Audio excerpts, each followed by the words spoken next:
Vamos a ver un grupo de enfermedades ahora a las que llamamos espondiloartropatías seronegativas.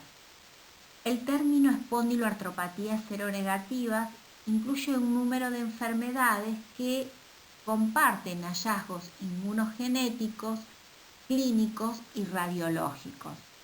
En estos últimos años ha habido un importante avance en la comprensión de los mecanismos inmunogenéticos, moleculares y bioquímicos que participan en la etiopatogenia de estas enfermedades.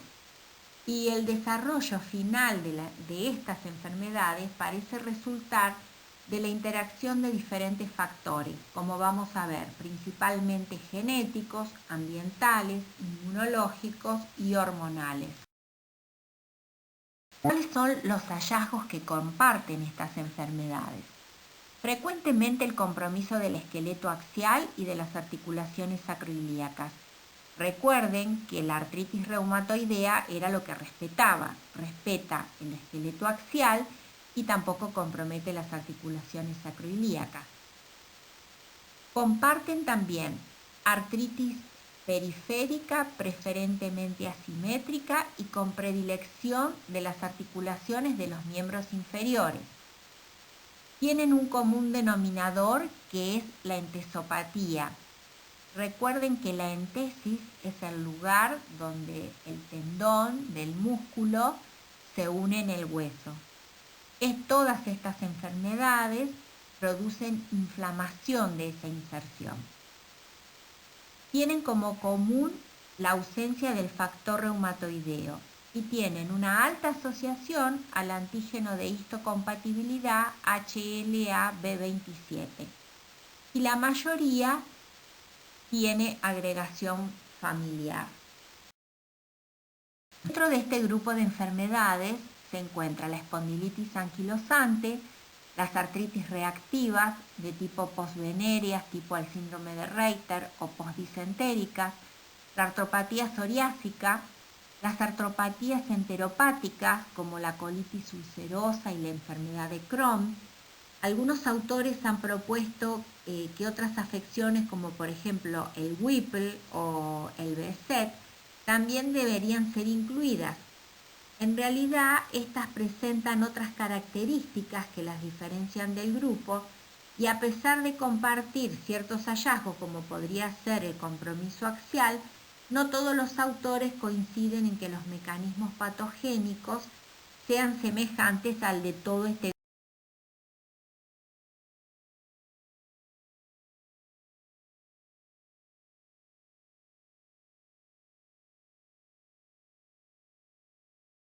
etiopatogenia se postula como disparador ambiental alguna bacteria o productos de una bacteria. Esto provocaría una inflamación a nivel de las mucosas, provocando una respuesta inmune con liberación de interleuquinas del tipo de la interleuquina 4, 6, 10, 12, factor de necrosis tumoral y la participación también del sistema o inmunidad humoral con la presencia de inmunoglobulinas de tipo IgA, IgG e IgM. La persistencia de este antígeno, es decir, de la bacteria o sus productos, en alguna de las puertas de entrada, sería la que mantiene el estímulo constante de este sistema inmune y ante una falla de los mecanismos de tolerancia, se produce el daño en los órganos blancos, que serían las articulaciones periféricas y el esqueleto axial.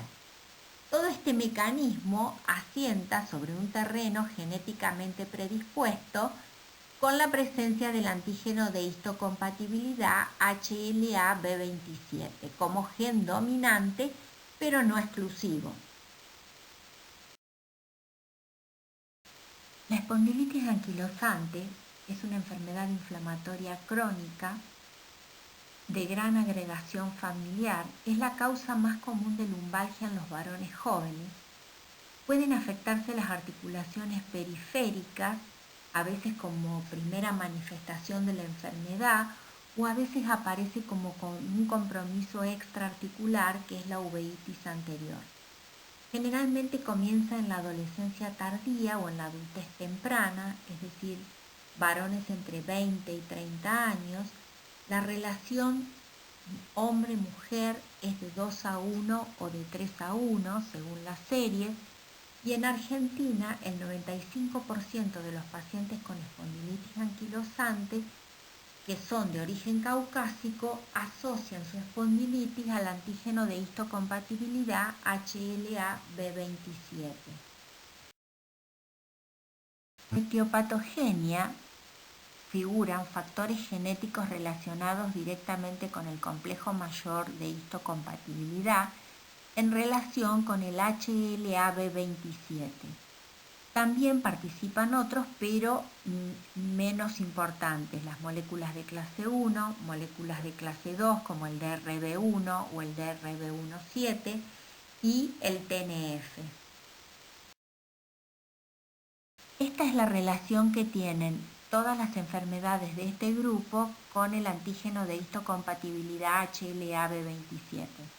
Fíjense que la espondilitis anquilosante está presente en el 90% de los casos, en las artritis reactivas entre un 40 a un 80, en las heteropáticas un 70%, en la espondilitis psoriásica entre un 35 y un 75%, en las indiferenciadas el 70% y en la uveitis anterior aguda un 50%. Lo que evalúa este cuadro es la alta afinidad que tienen todas estas enfermedades con la presencia del HLA-B27. La sacroileitis, que es una de las manifestaciones que tienen en común todas las enfermedades de este grupo, desde el punto de vista patológico está relacionada con un infiltrado de linfocitos T de tipo CD4 y CD8, así también como macrófagos, la presencia del RNA mensajero de TNF abundante cerca de los infiltrados anteriores y la presencia de ARN mensajero también de factor de granulación de crecimiento beta que se encuentra cerca de las áreas de formación del hueso y que sería responsable uno de los responsables de la entesitis que sufren estas articulaciones. El proceso a nivel de la columna, el proceso de osteoformación, se inicia siempre en los sitios donde previamente existieron lesiones inflamatorias, es decir, una osteitis, que derivaron en erosiones óseas, pero que una vez iniciado el proceso de reparación osteoformativo, no revierte al cesar la inflamación que le dio origen. Y es así que a posteriori aparecen los indesmofitos y el acuadramiento vertebral. A nivel de la entesis se produce una inflamación, que es la entesitis, por inflamación de la médula ósea subcondral y por el infiltrado de linfocitos T de tipo CD8 y macrófagos. A nivel de las articulaciones periféricas, lo que vamos a encontrar es una hiperplasia sinovial con infiltrado linfoide, con fibrosis y lesiones vasculares. El cuadro clínico de esta enfermedad lo podemos dividir en manifestaciones musculoesqueléticas y manifestaciones que son extraesqueléticas. Dentro de las musculoesqueléticas, lo más importante es el dolor lumbar inflamatorio, de localización glúteo y sacroilíaco, la rigidez lumbar, la entesitis, el dolor cervical, el dolor torácico y el compromiso de las articulaciones periféricas como las coxofemorales y las glenohumerales. Durante mucho tiempo fue muy difícil definir al dolor lumbar inflamatorio y diferenciarlo del dolor lumbar que no es inflamatorio, que tiene otros orígenes. Y es por eso que hace un tiempo se reunieron un grupo de expertos y elaboraron los criterios que conocemos actualmente como criterios ASAS, que son criterios de dolor inflamatorio de espalda. ¿Qué dicen estos criterios? Que el dolor inflamatorio tiene una edad de inicio en pacientes menores de 40 años, que tiene un inicio insidioso, que mejora con el ejercicio, que hay ausencia de mejoría con el reposo, que el dolor nocturno mejora al levantarse. Todo esto tiene una sensibilidad del 77% y una especificidad del 91.7% si están presentes por lo menos 4 de estos 5 parámetros. Anteriormente a la publicación de los criterios ASAS por expertos, utilizábamos para el diagnóstico de la espondilitis anquilosante los criterios propuestos en Nueva York y que a posterior fueron modificados. En ellos evaluábamos dolor lumbar de por lo menos 3 meses de evolución, que mejora con el ejercicio y que no mejora con el reposo. Limitación de la movilidad de la columna lumbar, tanto en el plano sagital como en el frontal, y reducción de la expansión torácica en relación con los valores normales para la edad y sexo del paciente. E incluíamos dentro de estos criterios los criterios radiológicos para sacroileitis, que los vamos a ver más adelante.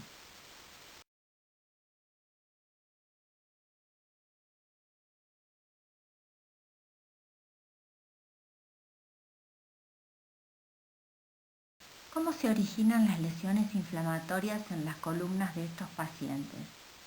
El proceso inflamatorio se inicia siempre en el sitio donde el anillo fibroso del disco se inserta en el cuerpo vertebral, es decir, se produce una entesitis. A posterior se produce una osteitis, que se evidencia siempre como una imagen radiolúcida, como están viendo en la radiografía, y seguida de una esclerosis. Esto asienta en el ángulo de la vértebra, lo que denominamos epifisitis angular, y se origina una proliferación perióstica con posterior cuadratura de la vértebra. Hay una calcificación y osificación del anillo fibroso, que es lo que produce estos indesmofitos, que si ustedes ven son verticales y finos, y se diferencian de los osteofitos de la artrosis, porque los osteofitos son groseros y son horizontales. En esta imagen vemos dos radiografías. En la primera, que es de los pies, vemos las entesopatías a nivel del calcáneo, o sea, a nivel de la inserción de la fascia plantar y a nivel del tendón de Aquiles. Y en la otra radiografía vemos los indesmofitos. Fíjense que son finos y son bien verticales y le dan una rigidez a la columna, que ahora vamos a ver clínicamente cómo se expresa. ¿Cómo se manifiesta clínicamente esto que estamos viendo en la radiografía? Se manifiesta con una pérdida de la movilidad axial, sobre todo lumbar, con un hábito corporal característico, ya que las caderas y las rodillas caen en flexión. Se produce una anteropulsión de los hombros con una rectificación de la columna lumbar. La cifosis dorsal se exagera y hay dolor en la expansión torácica por inflamación de los cartílagos condrocostales y costovertebrales. La expansión torácica va a estar disminuida. Hay una hiperextensión cervical y todo esto confluye en la discapacidad en el paciente. Esta es la imagen ya de un paciente con espondilitis anquilosante avanzado. Fíjense la rectificación que tiene la columna cervical, la anteropulsión de los hombros, la rectificación de la columna lumbar y cómo caen las rodillas. Esto lo dificulta funcionalmente al paciente en todos sus movimientos. ¿Qué pasa en estos pacientes con las articulaciones periféricas? Hay compromiso articular, sobre todo de las grandes articulaciones de miembros inferiores. La cadera suele ser la articulación más afectada y muchas veces se producen erosiones tan importantes que evolucionan a un reemplazo protésico. En estos pacientes, la entesitis, a pesar de estar presente y a pesar de que en la columna la fisiopatogenia inicia con una entesitis, la entesitis a nivel periférico es menos frecuente que en otras espondiloartropatías. La más frecuente de todas es en la tuberosidad isquiática, en las crestas ilíacas, y estas producen un dolor espontáneo o un dolor a la palpación.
La articulación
La evaluación clínica que vamos a hacer de la movilidad de estos pacientes lo vamos a hacer a través de distintas técnicas. Las articulaciones sacroilíacas las vamos a evaluar por compresión de las espinas ilíacas anteriores, que lo hacemos hacia abajo y hacia afuera, lo cual produce dolor en el caso de sacroileitis. Con la maniobra de Favere también, donde colocamos en flexión, abducción y rotación externa, que se logra colocando el tobillo del lado a examinar sobre la rodilla contralateral del enfermo, estando este siempre en decúbito dorsal. Se fija la hemipelvis contralateral con la mano en la espina ilíaca anterosuperior y si aparece dolor, la maniobra es positiva. La columna lumbar la vamos a evaluar a través de la maniobra de Joubert, que consiste en marcar un punto a la altura de la apófisis espinosa de la quinta lumbar y otro 10 centímetros por encima del mismo. Siempre es importante que el instrumento de medición esté bien pegado a la piel para que no haya falsos errores. El paciente debe inclinarse hacia el suelo, siempre sin doblar las rodillas. Normalmente se constata una separación entre los dos puntos de 4 a 5 centímetros, es decir, eso sería un Joubert negativo. Si esto no ocurre, el Joubert es positivo y evalúa la falta de distensión, que tiene la columna. También se puede medir la distancia entre los dedos y el piso. La otra evaluación que vamos a hacer es de la columna dorsal y lo vamos a hacer a través de la medición de expansión respiratoria. La expansión respiratoria representa la movilidad de las articulaciones condrovertebrales fundamentalmente. Entonces se coloca una cinta alrededor del tórax a la altura del apéndice sifoides y se documenta la diferencia en centímetros entre expiración e inspiración. Normalmente dicho valor tiene que ser igual o mayor a 4 centímetros. La columna cervical la vamos a evaluar haciéndole apoyar la columna sobre la pared al paciente y midiendo la distancia entre la nuca y la pared. Las caderas y los hombros se evalúan a través de los grados de limitación de las rotaciones, rotación interna, rotación externa, abducción y aducción. Dentro de las manifestaciones extraarticulares que tiene esta enfermedad, las manifestaciones oculares son las más importantes. Se produce una uveitis anterior aguda, que es la manifestación extraarticular más frecuente de la espondilitis anquilosante. El 25 a 40% de los pacientes la presentan en algún momento de la enfermedad. Tiene una muy estrecha asociación con el antígeno de histocompatibilidad HLA-B27. Puede ser unilateral en su inicio, con dolor, enrojecimiento, lagrimeo, fotofobia y una visión borrosa por iridociclitis. Y luego, en el transcurso de la enfermedad, tiene una tendencia recurrente y no infrecuentemente se compromete el ojo contralateral. El compromiso cardíaco que pueden tener estos pacientes, la ortitis es la manifestación más frecuente. Está causada por una proliferación de la íntima con cicatrización de los vasa nervorum, con un engrosamiento y retracción de las valvas que produce una dilatación subaórtica que es característica de la enfermedad. El 30% de los pacientes sin enfermedad cardíaca aparente presentan esta lesión detectada muchas veces en forma casual al realizarse un eco transesofágico.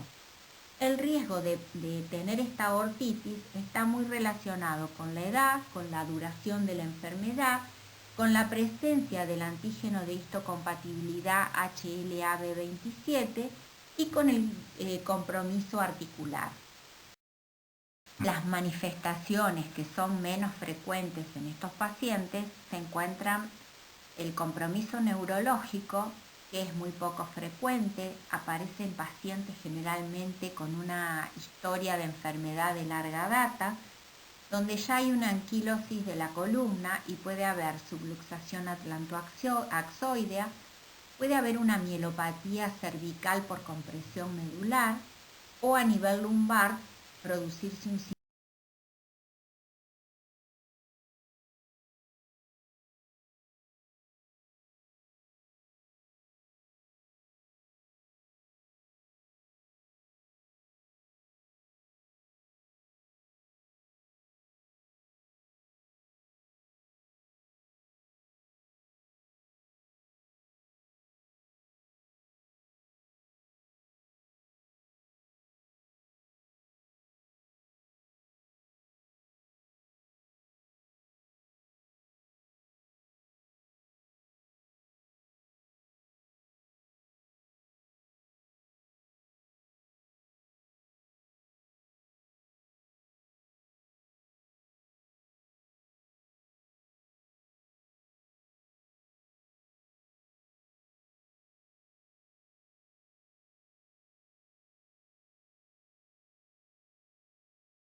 dentro de los métodos complementarios que vamos a solicitar, en el laboratorio no hay ninguna prueba de laboratorio que sea diagnóstica de espondilitis anquilosante. Estos pacientes pueden presentar una anemia de enfermedad crónica como normocítica y normocrómica. El 50% de los pacientes sí presentan reactantes de fase aguda elevados, eritro y PCR, que generalmente está asociada cuando hay compromiso articular periférico. No se asocia ni con el factor reumatoideo, ni con el péptido cíclico citrulinado, ni con el factor antinuclear. Pero sí, el 90-95%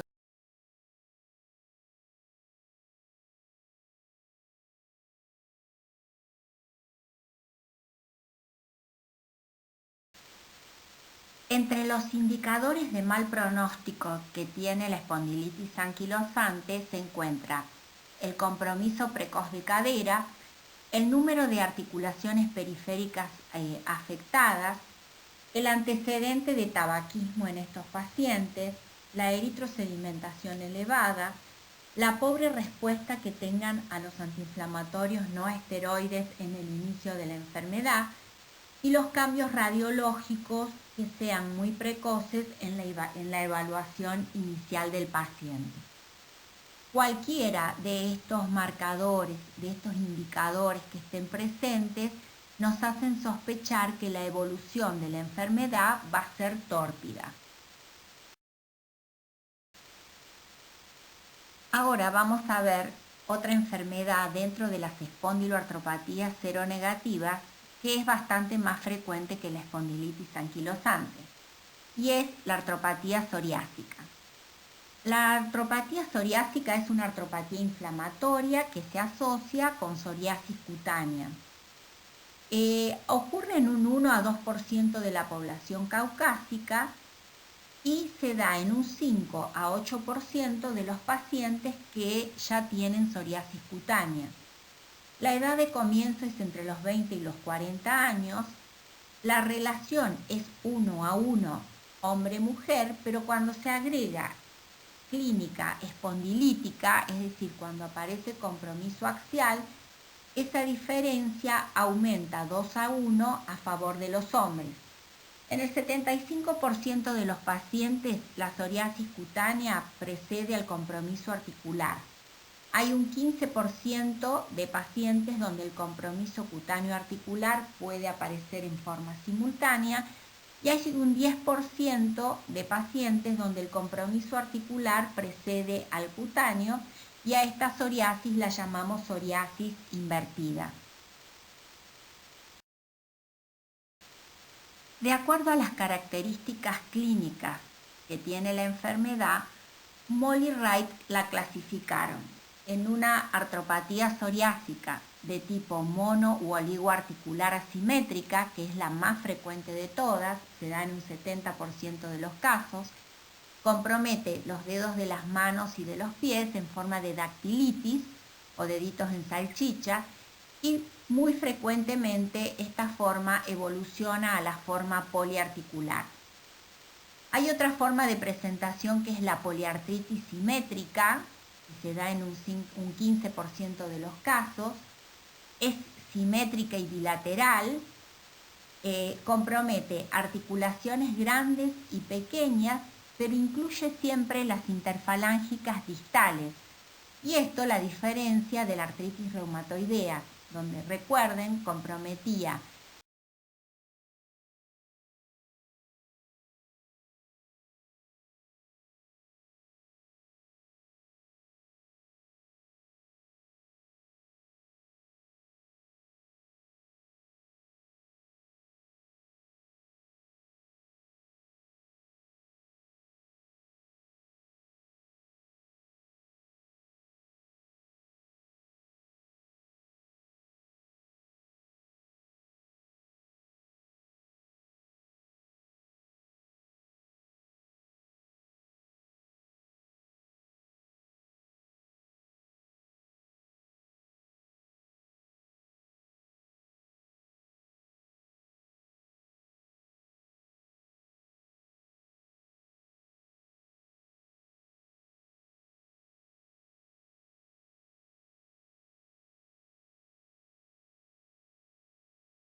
Ustedes siempre tienen que tener claro que la psoriasis es una enfermedad que condiciona socialmente. Entonces, el paciente muchas veces tiende a esconder la enfermedad. Y si ustedes no interrogan, el paciente no les dice que tiene psoriasis. Entonces, ante la sospecha de un paciente con psoriasis, donde ustedes encuentren manifestaciones articulares, como puede ser una dactilitis, o encuentren unas uñas que evidentemente tienen una onicolisis o algún otro tipo de alteración, tienen que buscar las lesiones. Las lesiones más frecuentes son las retroauriculares, como se ven en esta imagen. Ahora vamos a ver en las siguientes fotografías también las que aparecen en la zona interglútea, las que aparecen en la zona intermamaria en las mujeres o en la región de la nuca.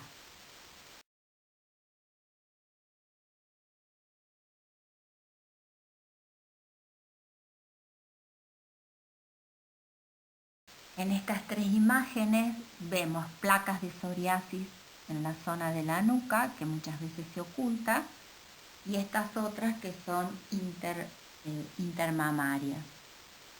Estas uñas son típicas de psoriasis. En realidad es una onicolisis avanzada.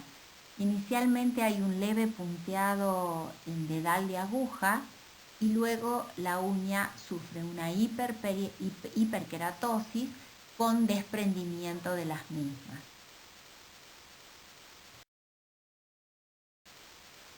En estas tres imágenes vemos los típicos dedos en salchicha por la dactilitis. Fíjense en el pie, siempre tienen que buscar en el pie la dactilitis. Es mucho más frecuente en el pie que en la mano la dactilitis. Y siempre es oligo, nunca es poli. ¿Sí? Generalmente hay uno o dos dedos afectados con mucho dolor.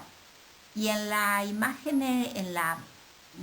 que muestra las manos, fíjense el compromiso de las interfalángicas y distales y la onicolisis que tienen prácticamente todas las uñas.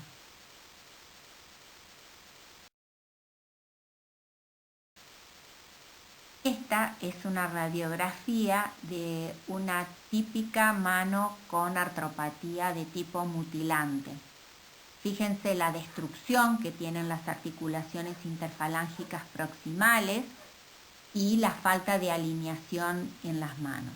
Esto actualmente se ve o en pacientes que no hacen el tratamiento y donde tienen una artropatía muy avanzada o alguna enfermedad agresiva que no ha sido tratada adecuadamente.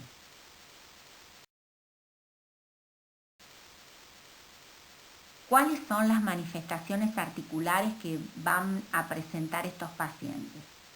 En primer lugar, la entesitis, es decir, la inflamación de la entesis, que es frecuente encontrar en el tendón de Aquiles, en la zona calcánea, por compromiso de la fascia plantar, en las inserciones a nivel de las rodillas, en el trocánter mayor, en los hombros o en los huesos de la pelvis. La dactilitis, que es la inflamación completa de un dedo en salchicha, que se produce por inflamación no solamente de la sinovial de la articulación, sino también de la sinovial del tendón. Y la tenosinovitis, que frecuentemente se ve en los tendones flexores de los dedos de las manos. Dentro de los compromisos extraarticulares, la piel es el órgano más afectado y es la manifestación más frecuente. No hay una forma distintiva, todos los tipos de psoriasis pueden asociarse a una artropatía.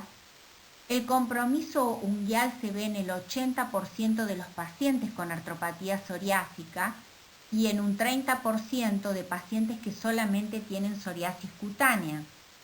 Es característico el puntillado que sufre la uña con un surcado transversal, con hiperkeratosis subunguial y finalmente con onicolisis. El 7% de los pacientes pueden presentar una iridociclitis y recientemente se ha confirmado mayor riesgo de enfermedad cardiovascular en estos pacientes. En estos pacientes tenemos que controlar muy de cerca tanto el colesterol como los triglicéridos. Las dislipemias que sufren los pacientes con artropatía psoriásica, el síndrome metabólico que pueden tener, condiciona muchísimo a la falta de respuesta de tratamiento que pueden tener estos pacientes. Actualmente tenemos drogas muy exitosas para el tratamiento de los pacientes con artropatía psoriásica. Son drogas específicas, interleuquinas 17, anti-TNF, pero ningún tratamiento es efectivo si el paciente no corrige tanto el colesterol como los triglicéridos. Y esto condiciona a una enfermedad cardiovascular severa. La asociación con el HIV hace las manifestaciones mucho más severas. La artropatía psoriásica se ve bastante en los pacientes HIV positivos.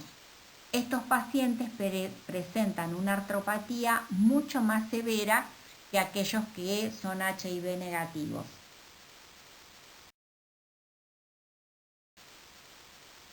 El laboratorio que presentan estos pacientes no es un laboratorio específico. No hay pruebas diagnósticas de laboratorio que sean específicas para la artropatía psoriásica. Un 20% de los pacientes pueden presentar una hiperuricemia, consecuencia de la alta concentración de purinas que pueden tener debido a las lesiones en piel. Tanto la eritrosedimentación como la proteína C reactiva pueden estar elevados. El factor reumatoideo y el péptido cíclico citrulinado van a ser siempre negativos. Y una de las características sí que tienen en el laboratorio estos pacientes es en el líquido sinovial. Si ustedes hacen una artrocentesis, que generalmente la articulación más afectada es la rodilla, y extraen líquido sinovial, este líquido sinovial es muy característico. Las características físico-químicas que tienen cuando lo tienen en la jeringa parece un líquido purulento.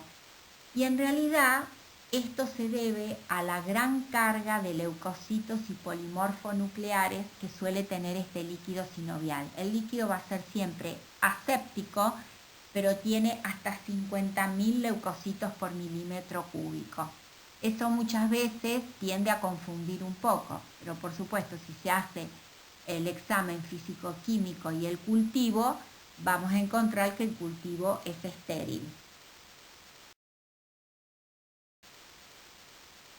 La radiología es el otro método complementario que nos va a aportar datos para el diagnóstico de esta enfermedad. En primer lugar, el compromiso de las articulaciones a nivel radiológico va a ser siempre aislado. Vamos a encontrar erosiones en las falanges distales. Recuerden que es una enfermedad que compromete las articulaciones interfalángicas distales, a diferencia de lo que ocurre con la artritis reumatoidea. Puede haber un afinamiento de las falanges y de las articulaciones metacarpofalángicas cuando tiene forma de presentación poliarticular. Suele haber una proliferación proximal en las zonas subcondrales de las falanges, de las metatarsofalángicas y de las metacarpofalángicas. Puede haber compromiso de la interfalángica del primer dedo del pie. Suele haber también una periostitis exuberante. Puede haber anquilosis ósea. A nivel de la sacroileitis, recuerden que lo más frecuente es que la sacroileitis sea unilateral, asimétrica, y la espondilitis, cuando está presente, es bastante característica.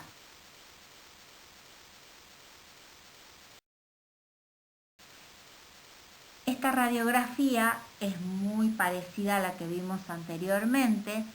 Fíjense que hay imágenes de periostitis a nivel de las metacarpofalángicas, hay destrucción en las interfalángicas proximales y la imagen que se ve en las interfalángicas distales, imagen en capuchón.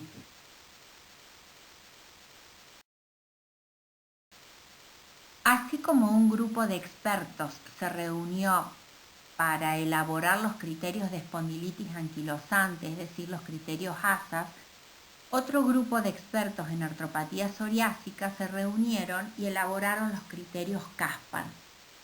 Para decir que un paciente tiene artropatía psoriásica, el paciente debe tener una enfermedad inflamatoria articular, que puede ser axial o entesal, y al menos 3 de las siguientes manifestaciones: una evidencia actual o historia personal o familiar de psoriasis, una distrofia ungueal psoriásica típica, es decir, onicolisis, puntillado e hiperkeratosis en el examen actual, debe tener un factor reumatoideo negativo, una presencia actual de dactilitis que esté documentada por el reumatólogo, evidencia radiológica de neoformación ósea yuxtaarticular, lo que llamamos periostitis, que esté cercana a los márgenes articulares en la radiografía, ya sea de las manos o de los pies. Esto da al diagnóstico una especificidad del 98% y una sensibilidad del 91,4%.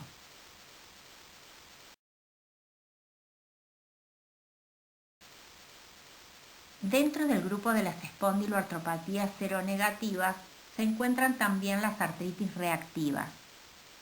Las artritis reactivas describen a un grupo de enfermedades que se caracterizan por la presencia de inflamación articular, pero esta inflamación es estéril, secundaria a una infección que puede ser pasada o presente, que está localizada en un sitio alejado de la articulación.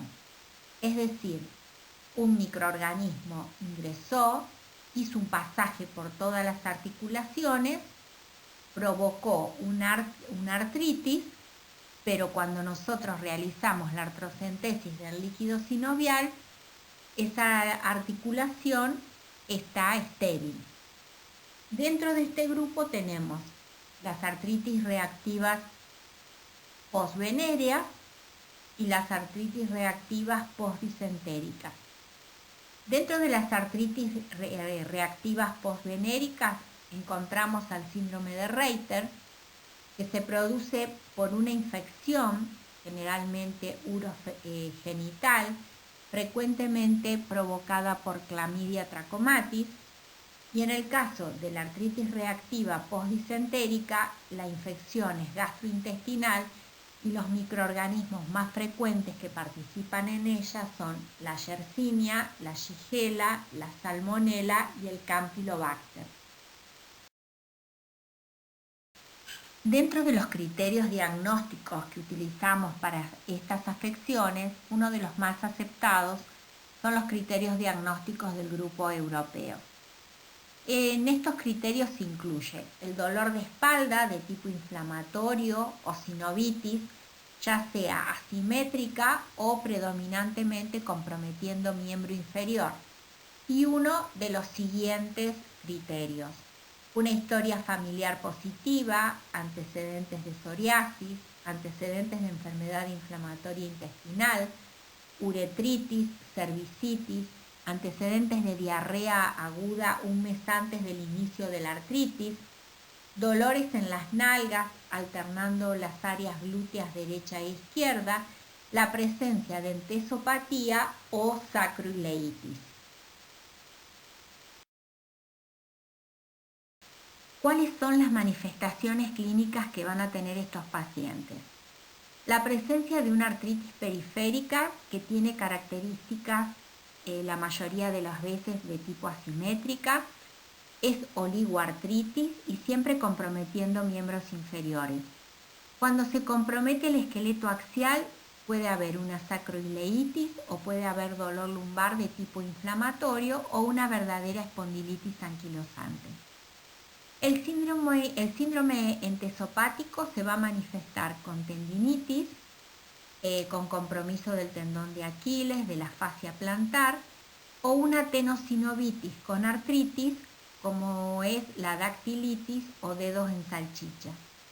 Dentro de lo que llamamos síndrome extraarticular, hay compromiso cutáneo, sobre todo en el Reiter, ya vamos a ver una imagen, da una queratodermia de tipo blenorrágica con una balanitis circinada. Pueden aparecer lesiones de eritema nodoso en miembros inferiores, puede haber un rash pustular y puede haber también distrofia unguial semejante a la de la artropatía psoriásica. El compromiso de las mucosas se va a ver evidenciado por una conjuntivitis, puede haber también uveitis anterior, escleritis e iridociclitis. En el compromiso cardiovascular no es tan frecuente, pero puede haber aortitis, como vimos en la espondilitis anquilosante, puede haber bloqueos y pericarditis. Dentro del compromiso genitourinario puede haber uretritis, cervicitis, prostatitis, piuria aséptica, una cistitis intersticial acompañada de nefritis de tipo IgA. Hay pacientes que más raramente pueden presentar una amiloidosis. Y en el compromiso nervioso puede haber una mielitis.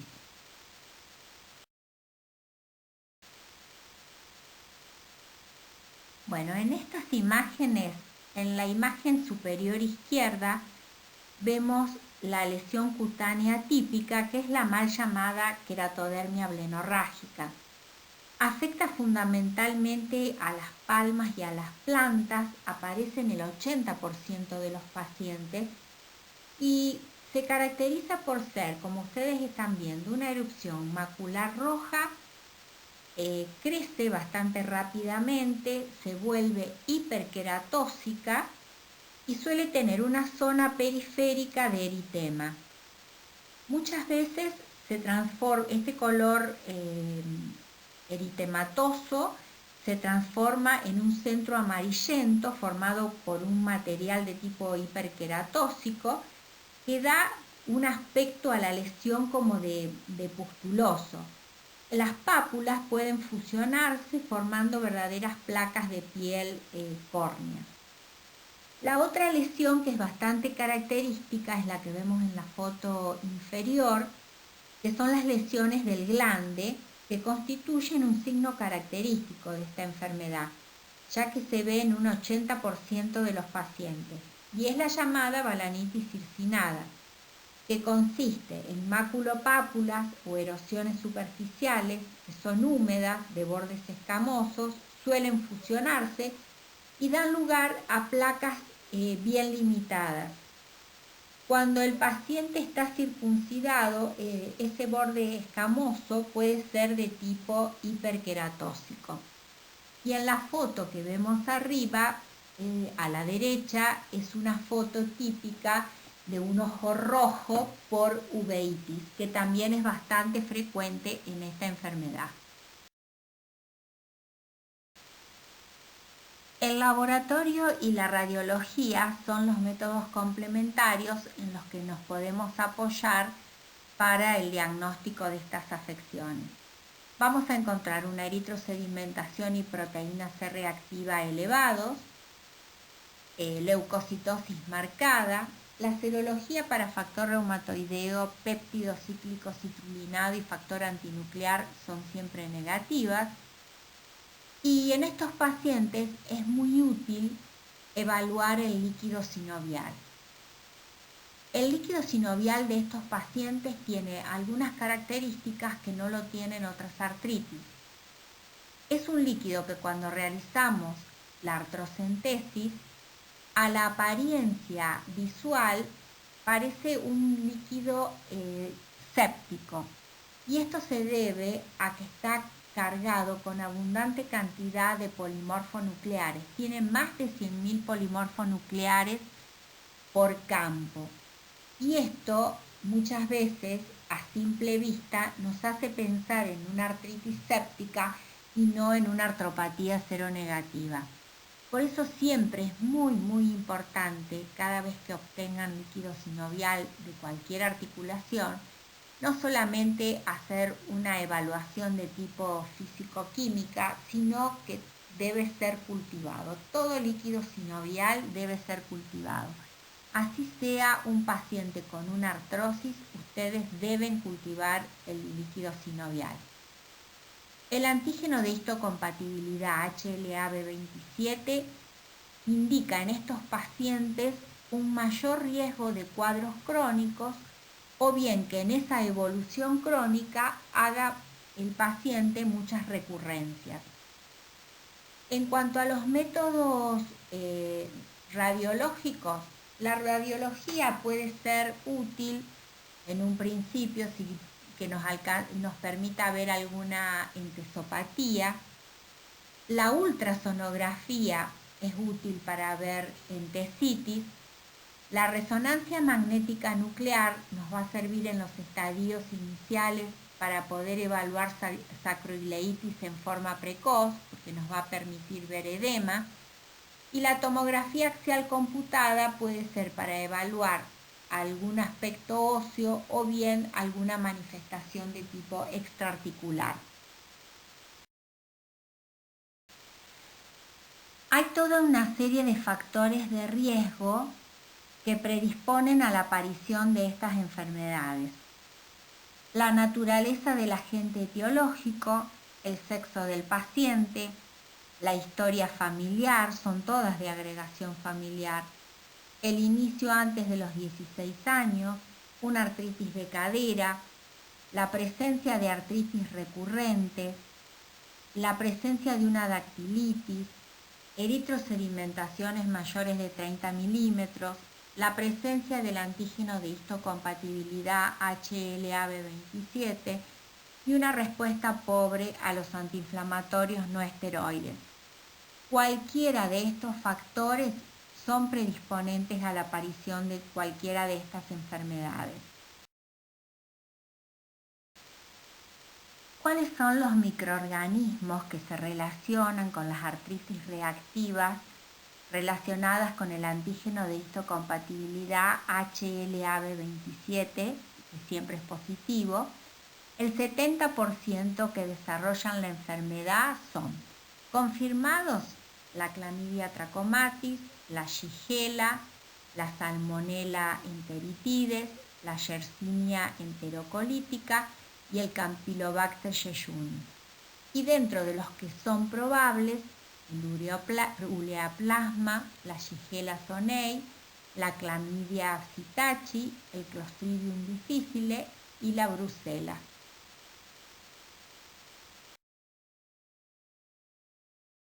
Las enfermedades inflamatorias intestinales crónicas también dan manifestaciones reumatológicas.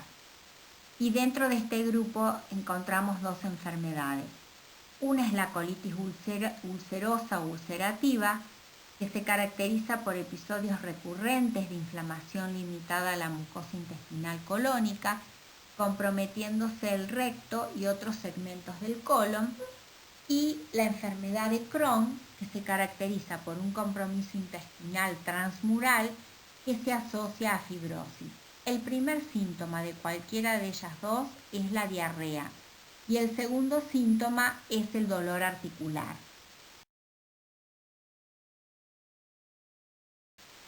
Dentro de las características clínicas que presentan las enfermedades intestinales inflamatorias, podemos dividir dos grandes grupos. El primer grupo es el que se caracteriza por una artritis a la que llamamos de tipo 1, porque es una artritis periférica aguda que se da en un 3 a 6% de los pacientes y es una artritis autolimitada. El 85% de los pacientes sufren recaída y está asociada con el antígeno de histocompatibilidad HLA-B27. El otro grupo corresponde a lo que llamamos artritis tipo 2, que es crónica, que se presenta en un 2.5 a 4.6% de los pacientes. Es una artritis que es persistente, que tiene recaídas en el 40% de los pacientes y que se relaciona con el antígeno de histocompatibilidad HLA-B44.